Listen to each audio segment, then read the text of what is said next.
नमस्कार प्रिय मित्रों, कैसे हैं? आशा करेंगे मस्त मगन होंगे। दोस्तों, आज आप लोगों के लिए ये कहानी है, इसे सुनकर के आप गदगद हो जाएंगे। बड़ा मोटिवेशनल कहानी है, अंत तक बने रहें। चैनल को लाइक सब्सक्राइब अवश्य करें। दोस्तों, कहानी शुरू करने से पहले आप लोगों से एक निवेदन है कि कहानी को पूरा सुने और चैनल को लाइक सब्सक्राइब अवश्य करें। इसका लिंक डिस्क्रिप्शन में मिलेगा आप लोगों को। 4 मित्र जंगल में राहें भटक गए। रात का अंधेरा गहरा गया तो मजबूरन उन्हें एक खंडर हनुमान मंदिर में शरण लेनी पड़ी। मंदिर में देवी की अत्यंत प्राचीन मूर्ति समय के प्रभाव से काली पड़ चुकी थी। मित्रों, यहाँ वहां लटक रहे चमगादड़ वातावरण को भयानक बना रहे थे।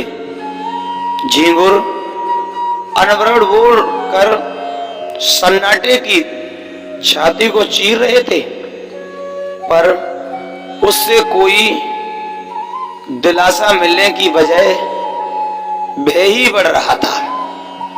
यानी कि दिल में शांति पैदा नहीं हो रही थी, डर पैदा हो रहा था, वो परेशान हो रहे थे।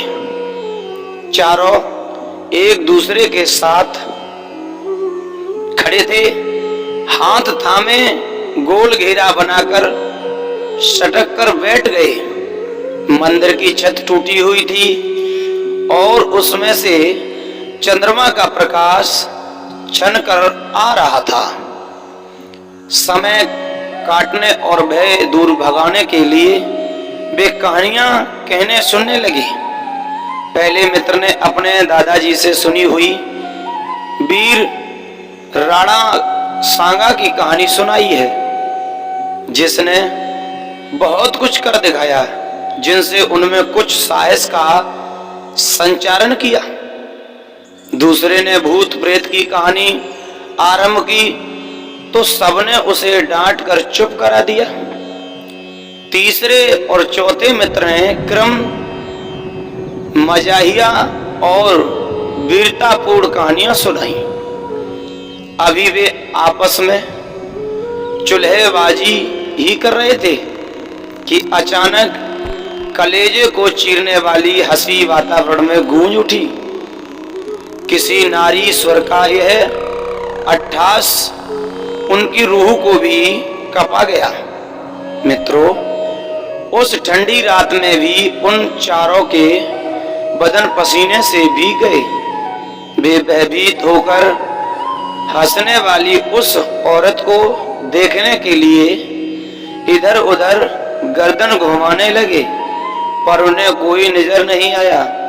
वे एक दूसरे को कातर नजरों से देखते ही रहे कि एक बार फिर वही हंसी गूंजी और इस बार उसकी तीव्रता और भी अधिक बढ़ गई थी।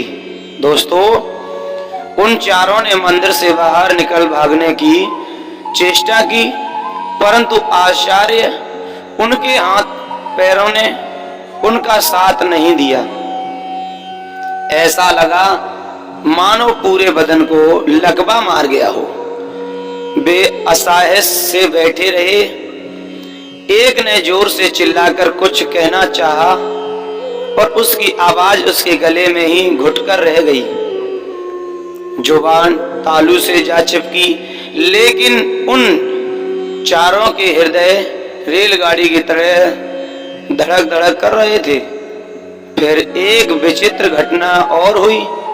मंदिर के एक कोने में अपने आप अग्नि प्रज्वलित हो उठी और उन जाने क्यों दीवारों पर लटके चमगादड़ उसपे कूद कूद कर भस्म होने लगे। वातावरण में जीवित पक्षियों के जलने की असहनीय बदबू फैल गई। ये सब तिलमस देखकर वे चारों थर-थर कांपने लगे।